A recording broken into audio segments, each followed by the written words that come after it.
আসসালামু আলাইকুম। আপনারা কেমন আছেন? আশা করি অনেক ভালো আছেন। তো নতুন একটি ভিডিওতে আপনাদের সবাইকে স্বাগতম।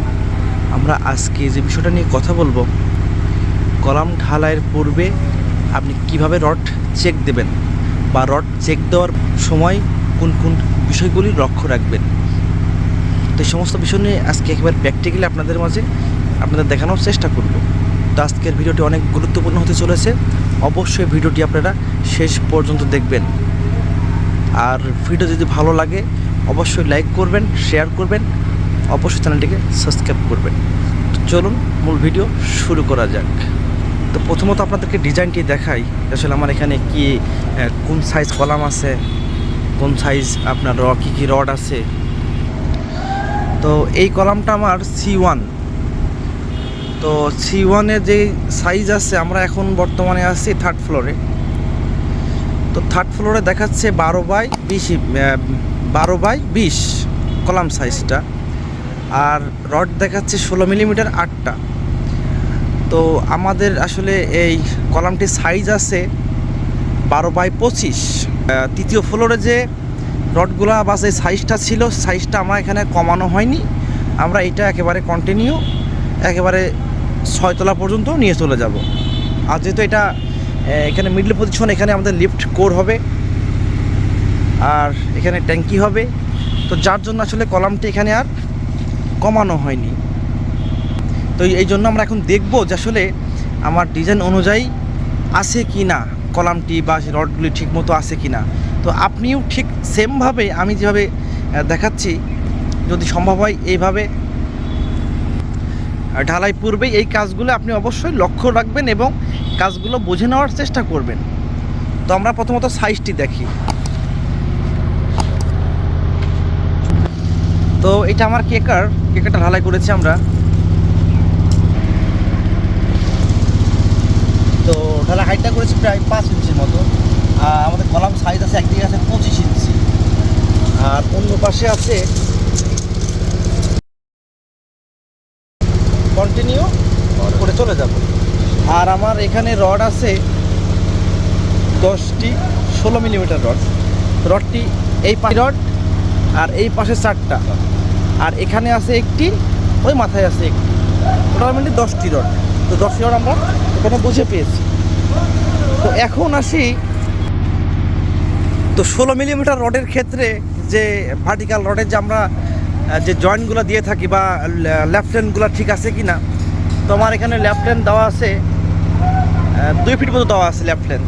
16 মিলি রডের ক্ষেত্রে আমরা 40 দিয়ে গুণ করেছি, গুণ করে বা 60 দিয়ে গুণ অনেকেই করে, সেটা আপনার বিভিন্ন স্থানে হয়, সব স্থানে যে হয় ব্যাপারটা তা না। তো আমরা এক কথা এখানে 2 ফিট রড আমরা ল্যাপিং রেখেছি। আর আমরা চেষ্টা করেছি টেনশন জোনের মধ্যে ল্যাপিংটি না দেওয়ার। আমরা চেষ্টা করেছি যে যেখানে সেফ জোন আছে সেই অংশে আমি ল্যাপিং দেওয়ার চেষ্টা করেছি। অনেক সময় কাজ করতে গেলে অনেক সময় আসলে এগুলো হয়ে যায়। তো চেষ্টা করবেন যে যেখানে ল্যাপিংয়ের বিষয়টা, যেখানে আপনার টেনশন জোন আছে সেখানে আপনি ল্যাপিংটি না দেওয়ার, ফ্রি জোন আছে সেই অংশে আপনি অবশ্যই ল্যাপিং দেওয়ার চেষ্টা করবেন। তো এখন আসি আসলে যে এই কলামটি যে রিংগুলো বাঁধা হয়েছে, আসলে এটাকে আসলে অ্যাকচুয়ালি যে মাপটা, আসলে সেই মাপটা ফলো করা হয়েছে কিনা। তো টোটাল আমার ছাদের হাইট আছে এখানে টপ থেকে একেবারে টপ পর্যন্ত, অর্থাৎ 10 ফিট হাইট আছে। তো আমরা এখানে বিম আছে আমাদের 18 ইঞ্চি একটি বিম আছে। তো আমরা এই 18 ইঞ্চি বিম বাদ দিয়ে, অর্থাৎ আমাদের যদি আমরা ইঞ্চিতে হিসাব করি তাহলে আমাদের 10 ফিট হয় 120 ইঞ্চিতে। তো আমরা যদি 18 ইঞ্চি বাদ দিয়ে দিই তাহলে আমাদের কলামের হাইট হবে 102 ইঞ্চি। দেখো তাও, হ্যাঁ দেখাও।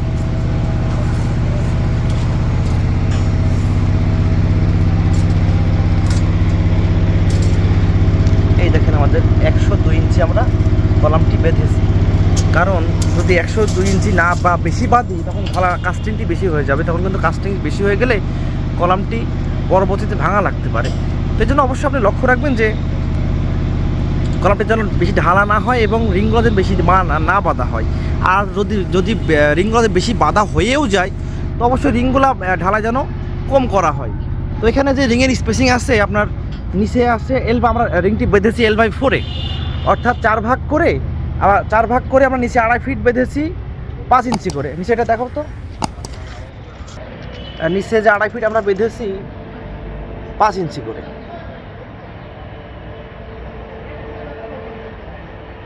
আর উপরে যে আমরা উপরে বেঁধেছি 5 ইঞ্চি করে।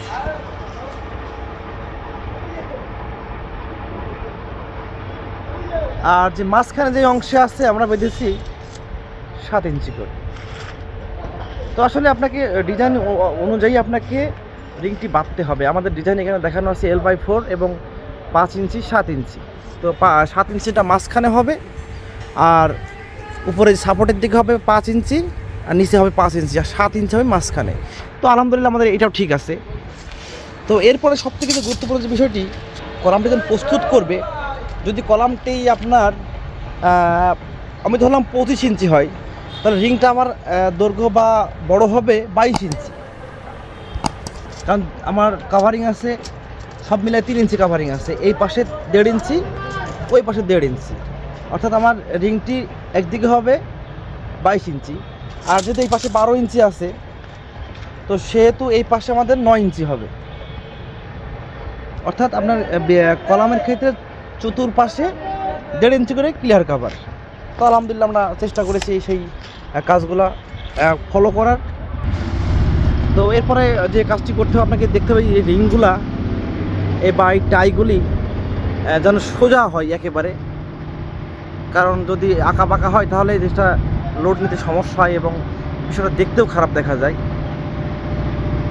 বাইন্ডিং করা হয় অবশ্যই যেন রিংগুলা স্ট্রেট এবং সমান থাকে, আর 24 তার দিয়ে খুব শক্ত করে রিংটি বাঁধতে হবে। তো এই কলামটি আমাদের ঢালাইয়ের জন্য একেবারে প্রস্তুত।